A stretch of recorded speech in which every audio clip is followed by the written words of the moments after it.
고린도전서 3장 10절부터 15절까지입니다. 내게 주신 하나님의 은혜를 따라 내가 지혜로운 건축자와 같이 터를 닦아두매 다른 이가 그 위에 세우나 그러나 각각 어떻게 그 위에 세울까를 조심할지니라. 이 닦아둔 것 외에 능히 다른 터를 닦아둘 자가 없으니 이 터는 곧 예수 그리스도라. 만일 누구든지 금이나 은이나 보석이나 나무나 풀이나 짚으로 이 터 위에 세우면 각 사람의 공적이 나타날 터인데 그날이 공적을 밝히리니 이는 불로 나타나고 그 불이 각 사람의 공적이 어떠한 것을 시험할 것임이라. 만일 누구든지 그 위에 세운 공적이 그대로 있으면 상을 받고 누구든지 그 공적이 불타면 해를 받으리니 그러나 자신은 구원을 받되 불 가운데서 받은 것 같으리라. 2022년 광주 화정 아이파크 아파트가 건축 중에 붕괴했습니다. 작년 인천 검단 자이 아파트도 지하 주차장이 무너졌습니다. 모두 철근 누락으로 순살 아파트라는 오명을 얻었습니다. 결국 엊그제죠. 한국토지주택공사 LH가 발주하는 아파트 감리업체의 심사위원 68명이 뇌물받은 혐의로 재판에 넘겨졌습니다. 수천만 원씩 뇌물을 수수했다는 혐의입니다. 이러니까 건축이 부실할 수밖에 없었지요.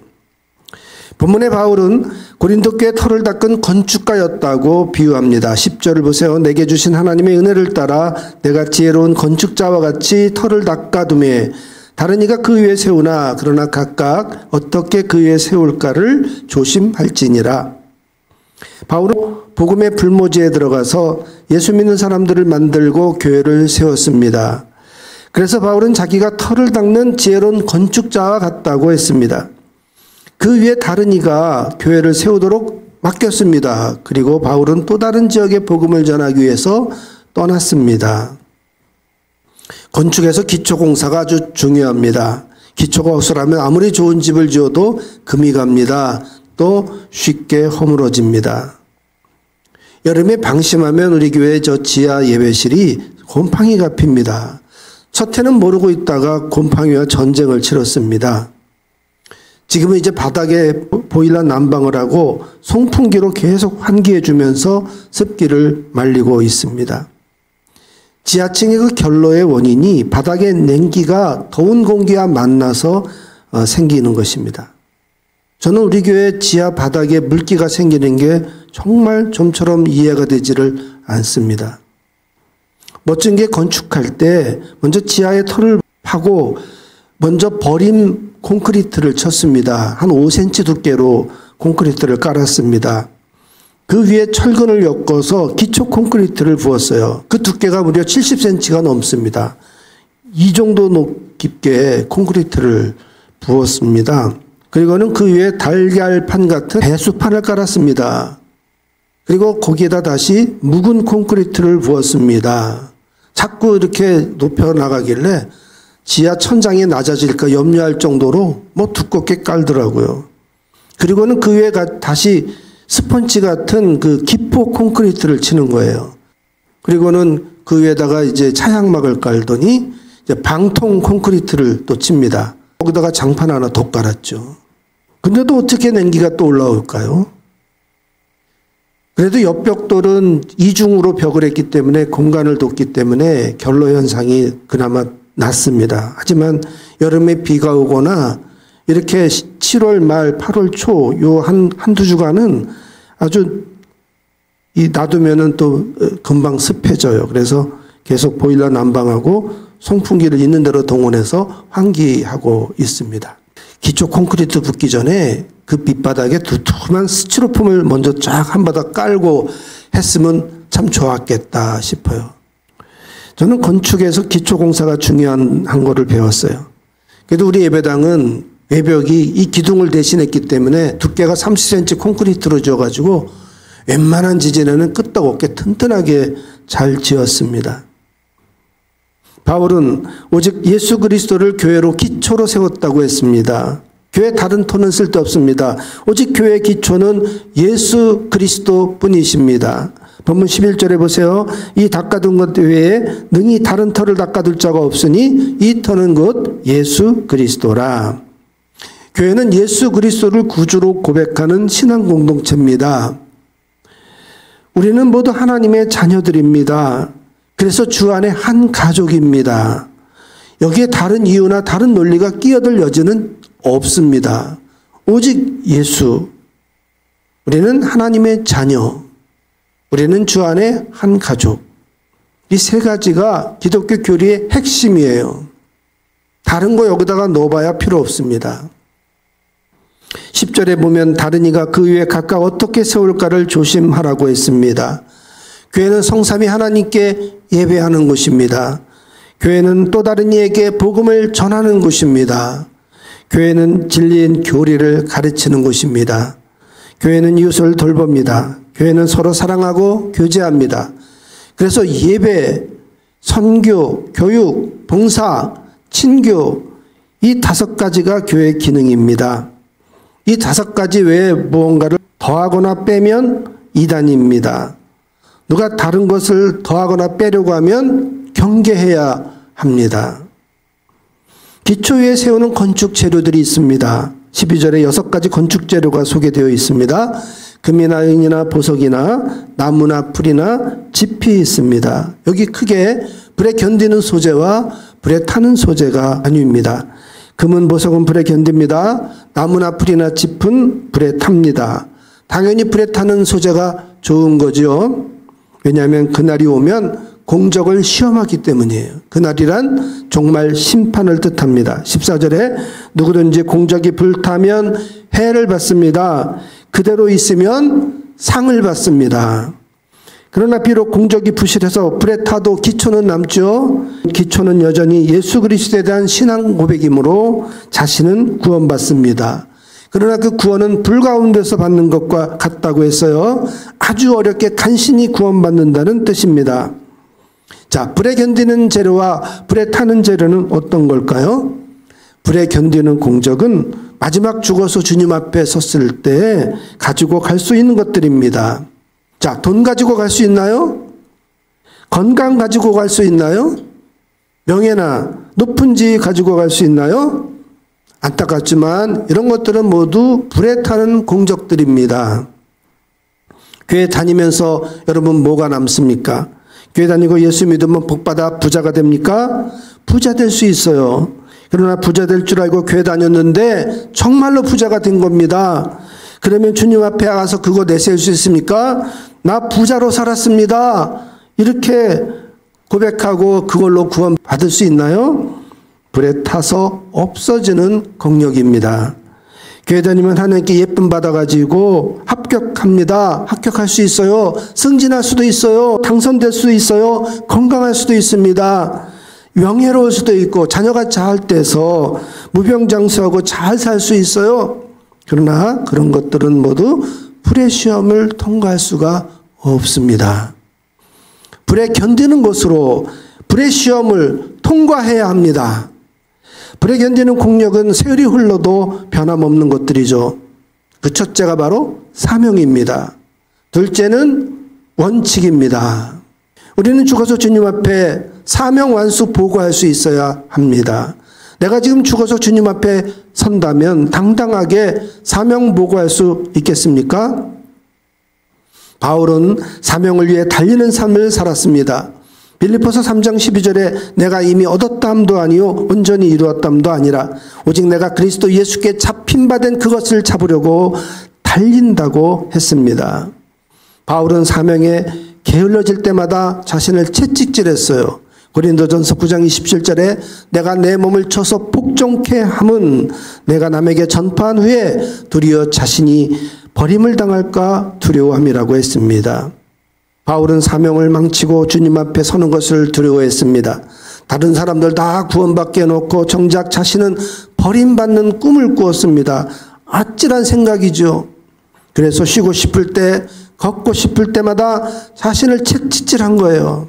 바울은 그래서 달렸다고 언제나 고백합니다. 바울이 에베소 장로들에게 죽음이 기다리는 예루살렘 향해 가면서 자기 인생을 이렇게 고백합니다. 사도행전 20장 24절입니다.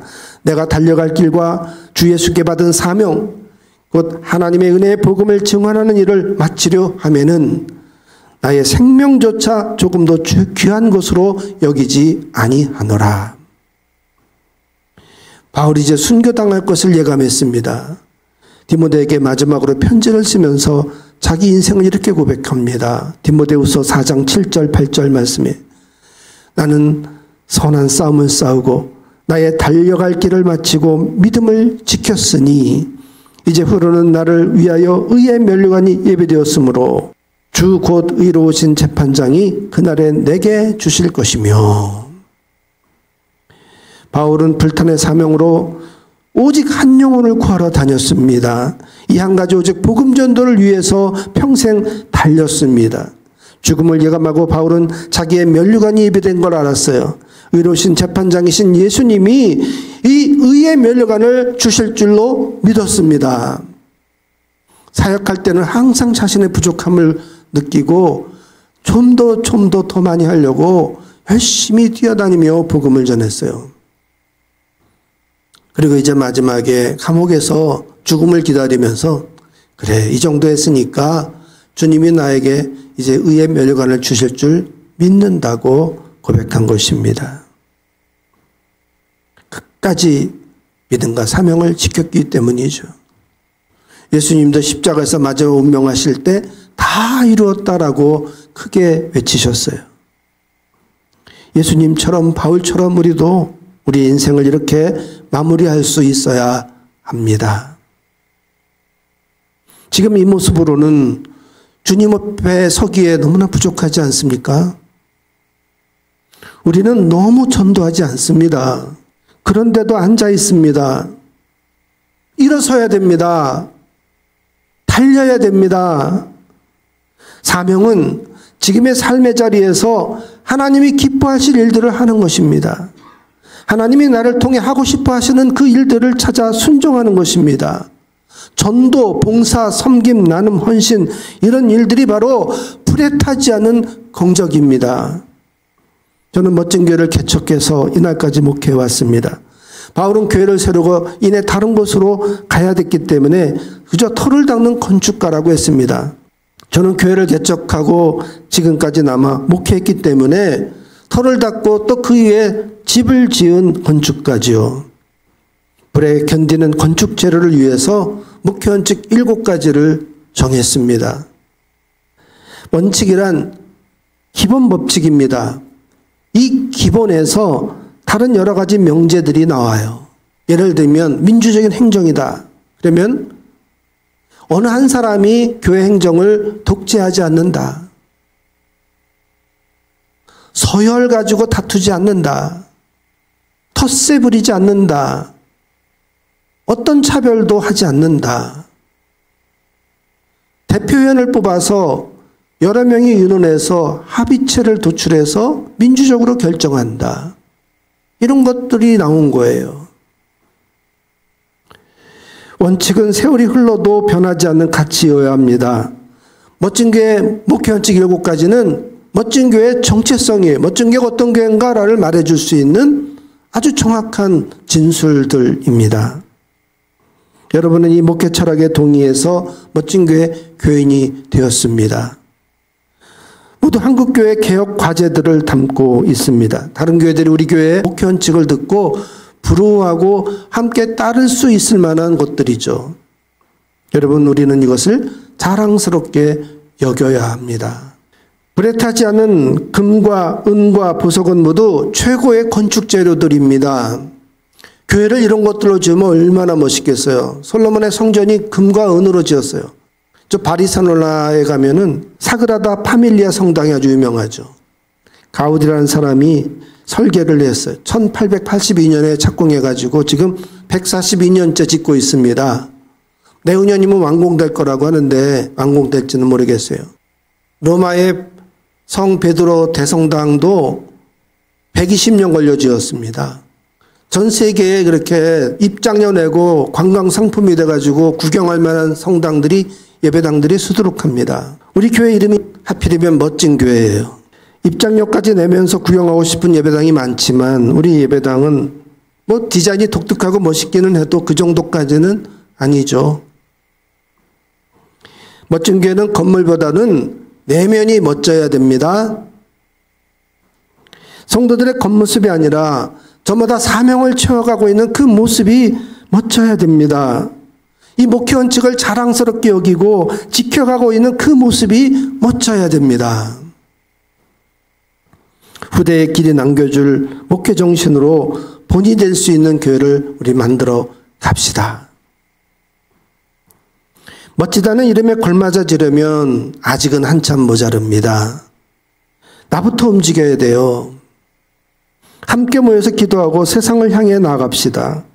우리끼리 여기서 예배드리고 끝나서 내려가서 점심밥 맛있게 먹고 그러는 거 주님이 원하는 모습이 아니에요.